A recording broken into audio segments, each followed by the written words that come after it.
इसी प्रकार जब नंद बाबा सज कर चलते हैं और जब उनके साथ में और भी जो संग वाले थे उन्होंने कहा कि हमें भी दर्शन करा दो, तो नंद बाबा कहते हैं कि जो गोकुल की जो सखियां हैं, स्त्रियां हैं, कि हमको अंदर प्रवेश करने दे तभी तो हम तुमको कराएं, दर्शन तो अभी तक हमने भी नहीं किए।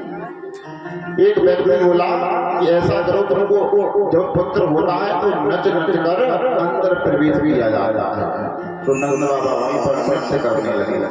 एक व्यक्ति बोला कि प्रथम बार जब पुत्र होता है तो तुम जिसके यहाँ पर ज्यादा उत्पादन होता है तो जैसे तुम्हारे यहाँ पर दूध दही का है तो दूध दही में स्नान किया जाता है। इतने में तो नंद बाबा के ऊपर एक व्यक्ति ने दही बोल दिया। अब नंद बाबा लाल पीले हुए कि 2 घंटा से मैं सज रहा था, सब बेकार हो गया। लेकिन पुत्र की खुशी इतनी है कि सभी को साथ लेकर प्रवेश करने की कोशिश करते हैं। सुखदेव महाराज कहते हैं कि हे परीक्षित, आज गोकुल में ऐसा लग रहा है कि स्वयं भगवान ने ही अपना जन्म लिया, बल्कि मूर्तिवान आनंद ही आज मानो बाल रूप में प्रकट हुए। गोपी ग्वाल 84 कोष के ब्रज प्रदेश से लोग भागते हुए दौड़ दौड़ कर आशीर्वाद लेने के लिए आ गए। अरे भैया, फिर लाला 1000 वर्ष तक हो, 1000 वर्ष की ये आशीर्वाद गोपियों ने लाला को दिया।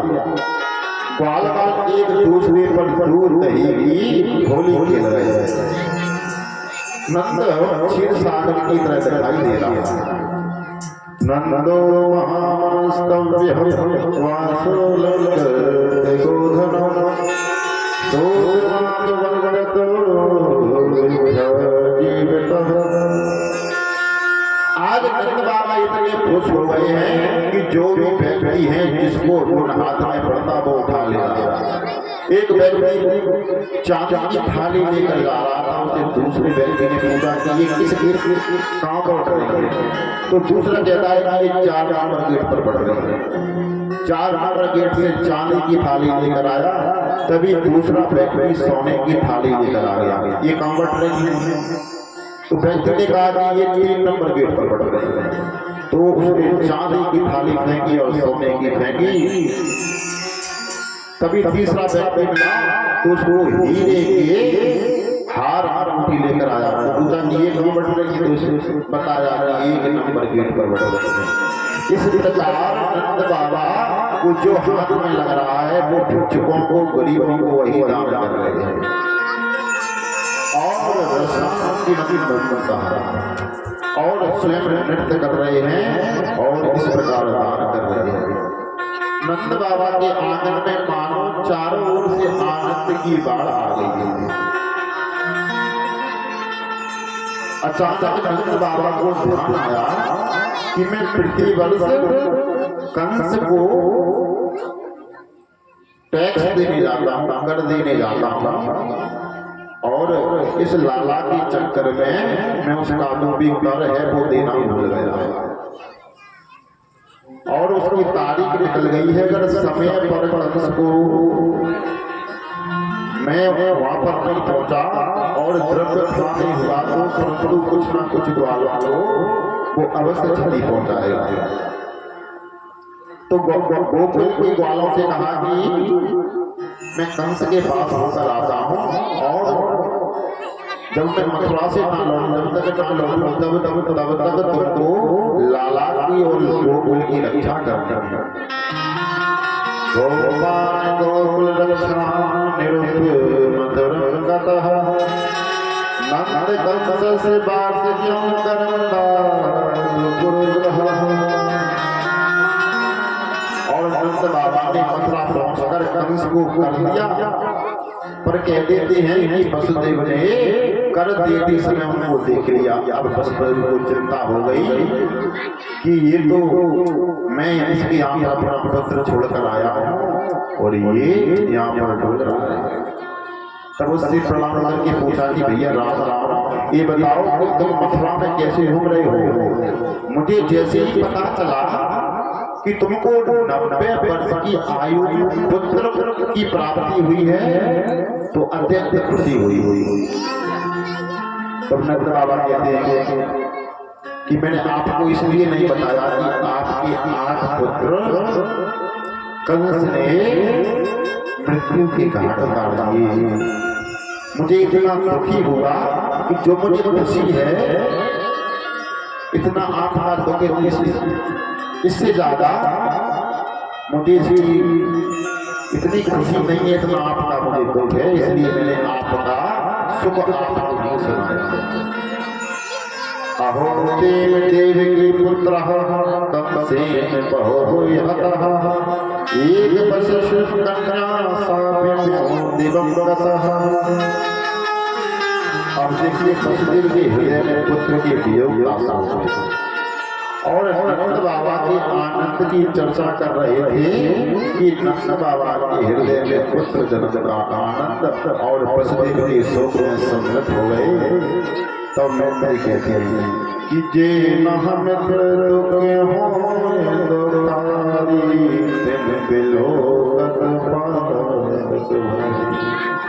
मित्र को चाहिए कि वो अपना पहाड़ जैसा दुख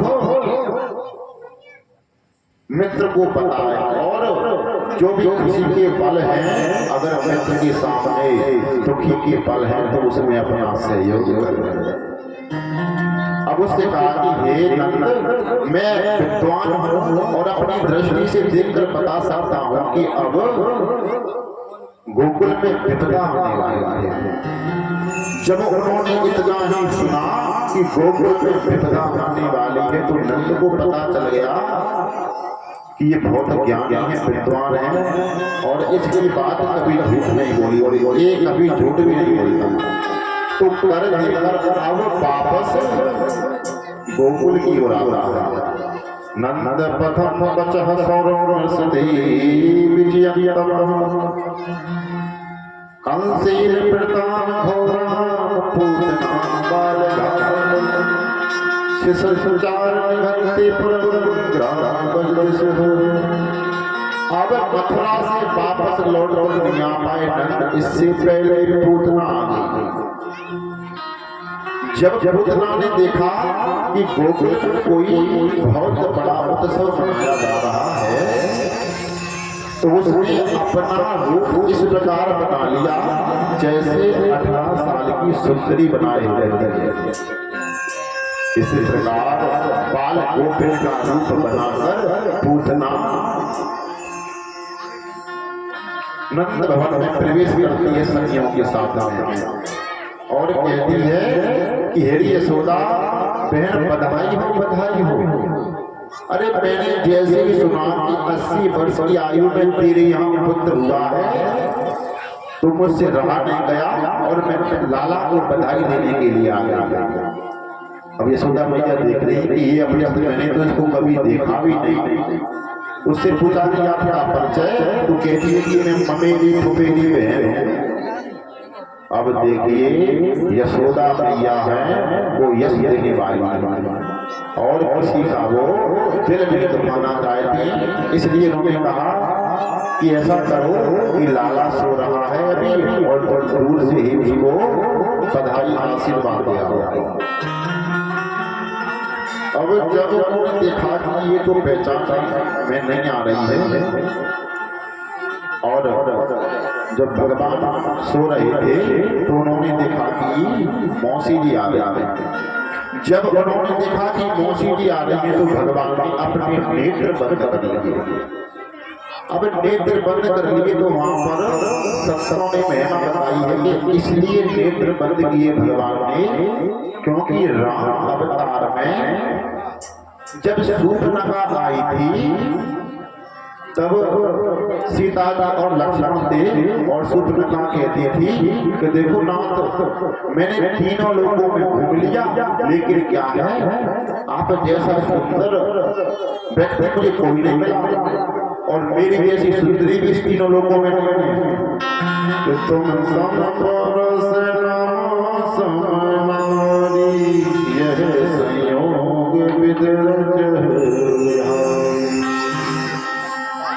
कहती है कि तुम्हारे समान पुरुष नहीं है, मेरे समान जैसी नारी भी नहीं है। अब क्या है, भगवान ने इसलिए नेत्र बंद किए कि उस समय सीता जी पास में थे तो लेकिन देखते सीता जी को थे और बात करते थे शूर्पणखा से। अब देखिए शूर्पणखा किसे कहते हैं? जिसके नख यानी नाखून सूप जैसे हो उसको बोलते हैं शूर्पणखा। आजकल शूर्पणखा की तस्वीर बहुत बोल रहे हैं। इस प्रकार उन्होंने सुना कि देखो मैं तो बहुत सुंदर हूँ लेकिन आप में एक कमी है कि आप काले हैं, लेकिन ठीक है। तो भगवान राम कहते हैं जैसा करो, मैं तो काला हूँ, मेरा विवाह भी हो गया, आप लक्ष्मण के पास चली जाओ। इस प्रकार जब शूर्पणखा भेष धर करके आई थी और कृष्ण अवतार में पूतना भेष धर करके आ गया। अब उन्होंने देखा कि देखो मैं तो हूँ जिसके पास माया होती है, भगवान अगर घमंड हो जाए तो उसकी माया को भगवान बलवल चकनाचूर कर देते हैं। भगवान कहती थी और ये आगे देखो माया होती थी, क्योंकि ये क्या है, माया रूपी रूप धारण करके आई है और ये है मायावती। मैं भी कम नहीं हूँ, मैं हूँ मायावती। जो भी माया का जिसको घमंड हो जाए उसको क्या है, मैं चकनाचूर कर देता हूँ। दूसरे संत कहते हैं कि भगवान ने आंख इसलिए बंद की पूतना को देखकर कि क्योंकि भगवान का अवतार हुआ था असुरों को मारने के लिए, और भगवान ने सोचा कि अगर मैं इसको मार दूंगा तो सबसे पहले क्या है, भगवान का ध्यान किया जाता है। तो कुछ संत कहते हैं कि भगवान ने इसलिए आंख बंद की कि वो भगवान का ध्यान करने लगे। कुछ संत कहते हैं कि इन्होंने आंख इसलिए बंद की क्योंकि पूतना क्या है, अपने स्तनों में कालकूट जहर का लेपन करके आया। तो भगवान ने सोचा कि देखो हम तो मिश्री माखन खाने वाले हैं और अबे जन्म हो और अबे हमें विष को पान करने आए। तो संत लोग कहते हैं कि इसलिए आंख बंद की क्योंकि विष को धारण करने वाले हैं भगवान स्वयं शंकर। तो संत कहते हैं कि उन्होंने भगवान शंकर का ध्यान किया कि इस विष को आप ही ग्रहण करो। इस प्रकार उन्होंने आंख बंद की। अब भगवान सब देख रहे थे और जहां से यशोदा मैया इधर उधर हुई और पूतना भगवान को लेकर भाग गई और अपना स्तनपान कराने लगी। तो पहले तो भगवान ने उसका जो विष लगाकर आई थी स्तनों में उस विष को पिया। इसके बाद पूतना का दूध पिया और अंत में उसके प्राण पीने लगे। और जब प्राण को पीने लगे, खींचने लगे, तो पूतना कहती है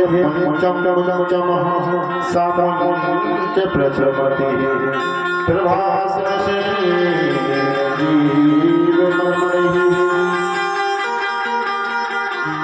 अरे मुझे छोड़ो, बेटा मुझे छोड़ो, मुझे छोड़ो। भगवान कहते हैं कि मौसी, जिसको आप तो मौसी हैं लेकिन हम जिस व्यक्ति को भी एक बार पकड़ लें उसको कभी छोड़ देते हैं। इस प्रकार जब उनके प्राणों को खींच लिया भगवान ने तो उसका शरीर सिर्फ हड्डियों का ढांचा बचा और जब उसके प्राण खींच लिए तो उसका शरीर 6 कोस में फैला और जितने 6 कोस में पेड़ पौधे थे जब उन पर गिरा तो पेड़ पौधे भी ढला। अब संत महात्मा तो ये भी कहते हैं कि जहां पर उसकी नाक गिरी वो है नागपुर, जहां पर कान गिरा वो है कानपुर। लेकिन ये बात भागवत में नहीं लिखी, ये सब समझते हैं। इस प्रकार जब वहां से मथुरा से नंद बाबा आए, उन्होंने देखा ये क्या हुआ। और इधर जब यशोदा माता ने देखा कि लाला को पालना में नहीं, जब बाहर आकर देखा तो धाम की आवाज आई। जैसे ही धाम की आवाज आई उन्होंने सोचा कि मेरा लाला डर ना गया। जब पालने में लाला को नहीं देखा तो इधर उधर ढूंढने लगी और किसी ने कह दिया कि पूतना तुम्हारे बालक को लाला को उठाकर ले गई है। जब पूतना का शरीर अपना भयंकर दाग 6 कोस में फैला था, दूर से ही देख रहा था। जब उसको देखने के लिए यशोदा मैया गई तो उनके ऊपर भगवान क्रीड़ा कर रहे थे, खेल रहे थे। अब उन्होंने सोचा कि इसका इतना भारी शरीर है, इसको कैसे उतारा जाए। उसके शरीर पर सीढ़ी यानी नसेनी लगाकर जब लाला को उठाया तो माता यशोदा देखकर ही घबरा गई। जब देखकर घबराई तो उन्होंने अपना स्तनपान कराया। तब माता को लगा कि हाँ मेरा पुत्र अभी सही सलामत है। फिर तो माता ने घर पर आकर सबसे पहले गाय के गोबर से भगवान का स्नान करवाया, गौमूत्र से स्नान करवाया और अंत में जो गाय की जो पूंछ होती है उससे 7 मंत्र बोलकर झाड़ा दिया गया। इंद्रियाणाम ऋषिकेश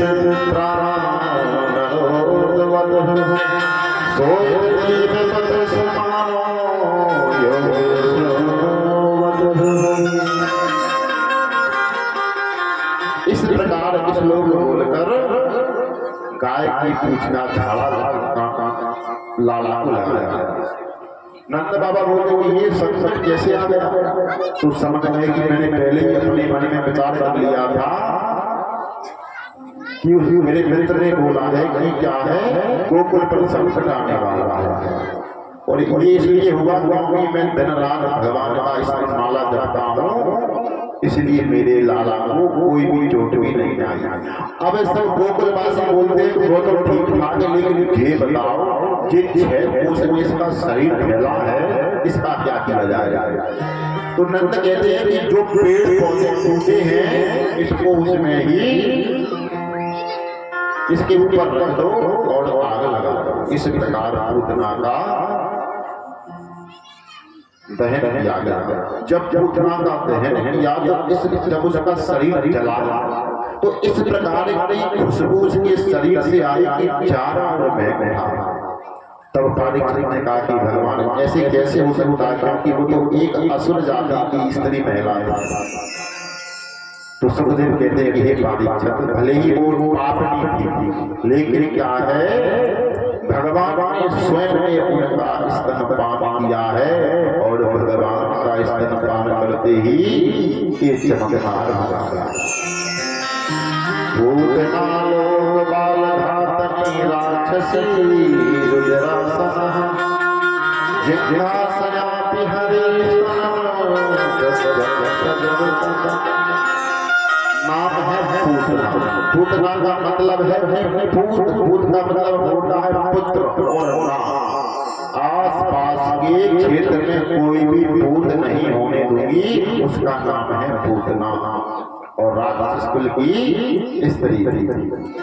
लेकिन क्या है भगवान ने स्वयं स्तनपान किया था, इसलिए उसको अपने स्वर्ग में ले गए। एक दिन की बात है, लाला पलना में झूल रहा था और जब पलना में झूल रहा था और यशोदा मैया दूर दूर से ही उसको निहार कर बड़े आनंद ले रही कि कन्हैया झूले पर नानक होले झोंका दिए